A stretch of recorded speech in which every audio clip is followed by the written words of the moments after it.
Hello, welcome to another unboxing video. This time it is the Cant Z501. What can be best described as a tailless monoplane and a wingless floatplane. There was a good video out regarding the 501 about its history, its design development, and a little bit of post-war use. Yes, this thing did actually survive post-war. They tried to use it as like a record breaker. Like long range.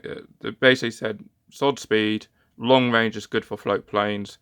So they did hold a long range record, which they took from the French, and then the French took back.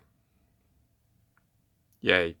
But say there's a good video out there regarding the 501, so definitely worth watching it, especially considering there's the pilot and co-pilot.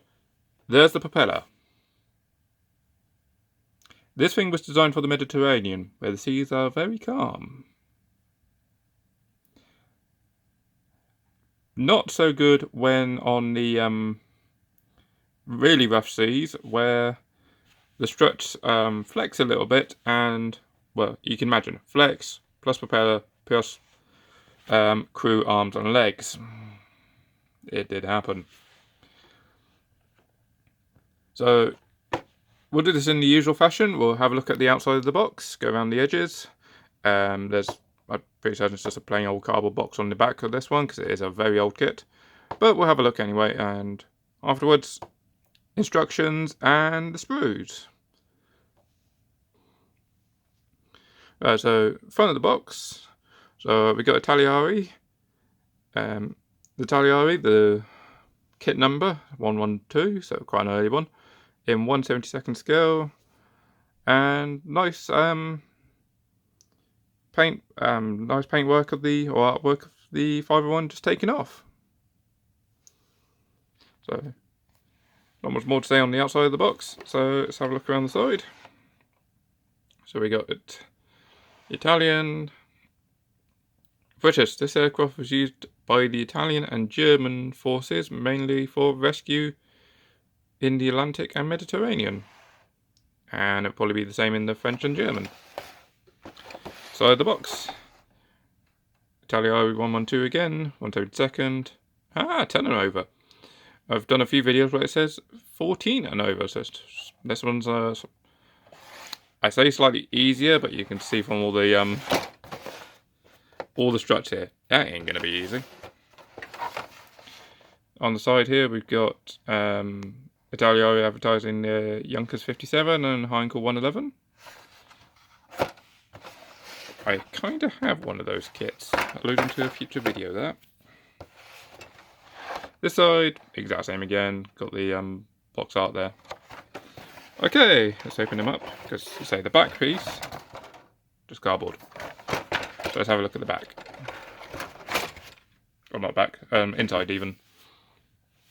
So we got the instructions, plastic sprue, decals, and the various sprues. So let me move that out of the way and get the instructions back in. So I'll just zoom in on the front here in English. So if you want to read it in Italian, I'm pretty certain that's Italian there. You can pause it and read that. In English, there you go. Pause it and read it. Right, let's open them up. So this is one of Iteleri's long sheets, so yeah, got them all the way out.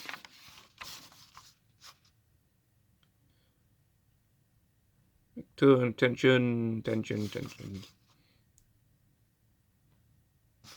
Useful advice. Yeah, okay. So they don't refer to sprues by A, B or C. They refer to as circle or triangle. So nice useful guide of all the different pieces and what their numbers are. I think they are numbered on the sprues in this particular kit. So yeah, you don't need to necessarily refer to that, but it's just handy to have at times. And start off with, you make the cockpit. With pilot, we can do the jelly baby test later. focus. There we go. So first off, start with the cockpit and basic inside. So you got a representation of the control stick, foot pedals, and then the seats there. Top machine gun, or a machine gun at least. Rear machine gun. And another one, which I'm guessing is the front machine gun.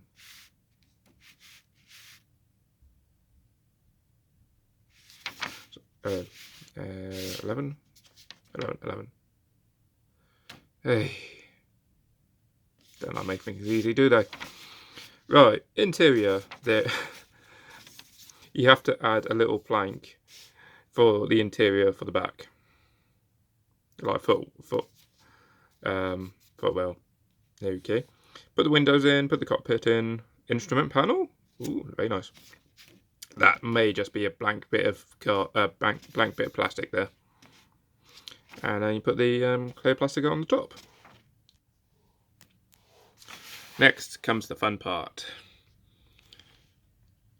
All the struts and stuff. So the floats are going to be the easy part of this. And then you've got, two lots of what appear to be the main X-type struts, the front and the back, which you then have to glue into the fuselage, glue on this midsection here, which I'm guessing is like a fuel tank or something. It's a bit easy, you can see it a bit easier that side. There's an extra bit just there you need to glue on as well. And there's a piece in the middle here you need to put on to spread it out the top. And on this side of the focus, same there, but you then have to put the P-hole tube on the end. Yay!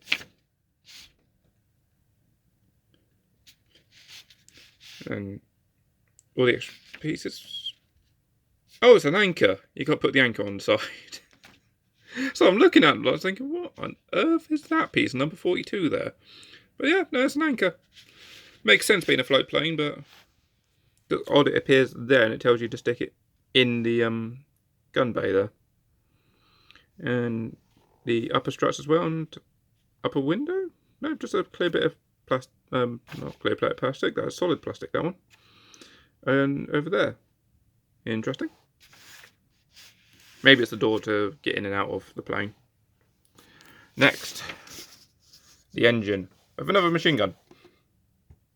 And windows, so the little nacelle up here, so make the engine, put it onto the bottom end there, bottom plate, put the machine gun in first, and then glue the two sides together. It looks like one of those designs. Make sure you do that first before gluing. Glue the clear plastic in first, then the exhaust stubs, then the machine gun, and then the two sides together. That looks like something that is ready to get beginners, catch beginners out straight away there. And more struts. Yay. And then next you've got to put the front of the engine on. Despite its design looking kind of like a radial, it's not. It is an inline engine, this thing. And that is the radiator at the front. The wings in typical two-piece fashion, just glue them together and then in the slot. I'll come back to that bit in a minute. And then the bomb racks. This thing carried bombs. Probably not that well, and it goes straight onto those struts in the middle. That's interesting. And I'm guessing that looks like the tailpiece, where you then have to glue even more struts on. Whoops, thing's trying to get away from me. So yeah, and we're not quite finished yet. It's a float plane. You got the everything together for it to float on the water. What happens if you need it on land? It comes with a trolley, so you can make the trolley and the rear stand, the rear stand to prop it up even. And yeah, it looks quite nice. It's going to look quite good on the shelf actually. So yeah, nice, interesting. Looks like a nice, interesting little kit. Be one of those that you spend half a day making and a full day painting up. So you got your colours here. It's literally just letters, and it's silver, pale green, which would be like interior grey green, light grey, gunmetal, bronze, black, and exhaust red. So, okie. So that's side 1. What's this bit? Type A or Type B? What's the difference? Ah, okay, different radiators. See if you okay, gonna have to. I don't know if there's. I know there's a couple of different decal options in this kit, but I don't know if it specifically tells you if the engine horsepower there. That's going to be interesting. Let's have a look. Because flip them over. There's the paint guide. So we'd have what we got here. Not focusing, that's what we got. There we go. So we've got silver grey, white, dark green, matte black. The phone's slipping out my hand. Matte black, red, and light grey. I kind of find it amusing that light grey and white. White's got a light grey composition, while silver grey has got a white or paper composition behind it. Yeah, it's one of these where it's used. They use different symbols to or different color not combinations, but different patterns to represent the different colors. So first one we got is there's no details on this. So I was about to say Japanese version, judging by the roundels, but then I've seen that and I'm thinking Condor Legion. Might have a look at the decals in a minute and see. So if that's Condor, that must mean that'd be an early version. Potentially a later version in dark green and dark green and light grey. That'll be the Italian roundels. So pre-war or post-war even, apologies. And this one is the one I know I'm going to do because this sunbeam effect. So that colour specifically is, so we got the dots there, so we go back this side, is red. So you got red and with a starburst effect there, which would be the same on both sides, but that's the underside there. And it's the wartime version. So black underside, silver grey hole, and yeah, red and silver grey wings. And in fact, that particular version's that one there as well. But yeah, unfortunately, no details anywhere to explain what it gives you both engine radiators, but doesn't tell you which one's which. That's the only frontal view as well, because there's none. Zoom out a bit so you can see. There's none there, and none there. It is early instruction, so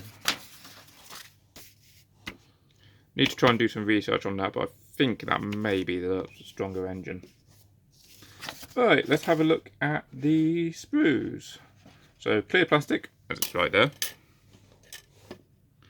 So not too bad. You get the two different types of turret canopies, and the actual canopy itself, which looks quite nice actually. Fairly clearish, but it is early clear plastic, so chance the detail's going to vanish on that. Move them out of the way. Move the decals out of the way. Fuselage. So not a lot of detail because this is going to be early. This is probably like 60s, maybe 70s kit. There's not going to be a lot of raised detail on this, or even shrunken detail. But the basics, sometimes all that's enough. So you've got the ailerons, you've got all the struts, more the there's the X strut things. The engine nacelle with the winglets, or the wing roots. There's the fuselage again, the machine guns, bomb racks, one of the radiators, which doesn't look too bad. No, it doesn't look too bad. And I swear the instructions said that's two pieces. No, maybe I'm wrong. I think that's the back piece. Let's flip him over. Ta-da! Mystery solved. Yep, no, it's that little tab. You glue the extra piece on, which you can see in the next sprue. Yeah, and the rest of that points forwards. Inside the fuselage, yeah, there's nothing there. Typical early kit. Stretch the inside of the engine.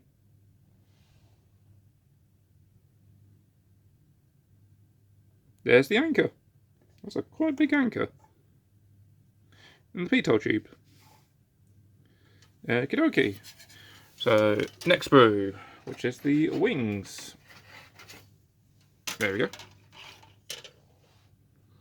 So the wings has some raised detail, the raised panel lines on there. I think that's also supposed to be the fabric covering there as well. It looks and feels a bit rougher there. So yeah, that's interesting. So the wing's fairly big. There's the trolley. Some more bits for the trolley and the fuselage. In fact, there's the machine gun base there. Top wing, same again pretty much. That's the underside of the engine nacelle. The floats, bombs, and the most important part, the crew.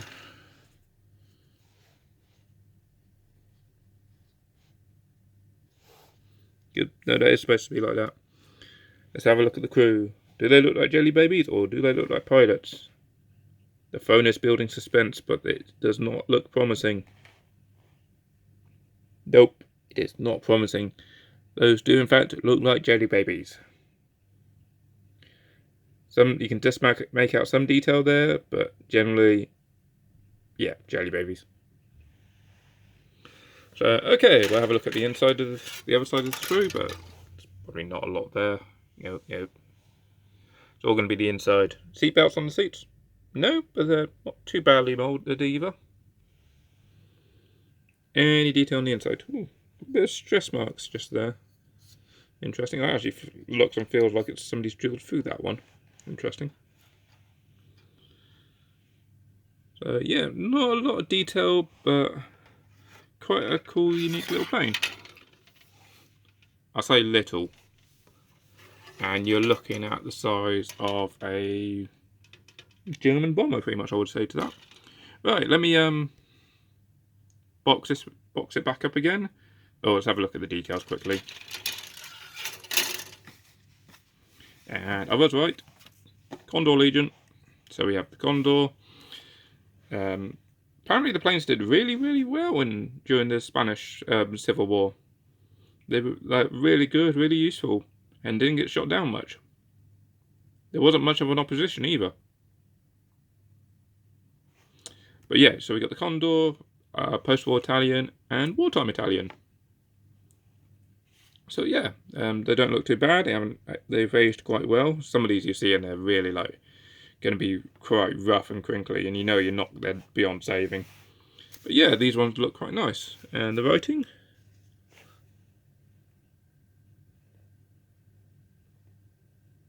is legible. You can actually read it. I have no idea what it says, mind you. Apologies. Actually, I can read that bit. Cant Z501. I can read that bit. But yeah, apologies. Can't read much of that. Okie dokie. Let me box this back up again and final thoughts.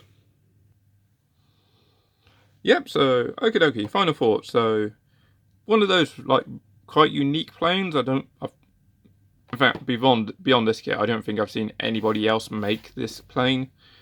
And in fact, because of this kit, I've been even aware of this thing in the first place. So yeah, that's bonus points. It's quite a unique plane. Like I say, it also looks quite odd, weird, cool, sporty even. Especially when you say it's a tailless monoplane attached to a wingless seaplane. So yeah, not a lot of detail in it. So it's one of those where you could potentially add as much detail as you want to it, or leave it as it is, and it'd be like, as I said, you can make it probably within half a day and then spend a day painting it. But yeah, it's one of those that's Yeah, it's good to have in the collection. It's going to draw people's attention, especially with the sunburst upper wing on. I think it's actually, yeah, it's this plane in particular actually. The sunburst effect on the top. So yeah, let me know what you guys thought. Have you actually made one of these before? It does, the deceptive easiness of this plane lead you into thinking, yeah, is it deceptively easy? Is this actually a lot harder than what it appears? Or is it actually that easy? Minus the struts. Struts are going to be a pain. Unless, again, are the struts actually easier than what they appear? Yeah, please let me know. Put that in the comment section. If you like the video, hit the like button and subscribe for more. Okay, thanks, bye.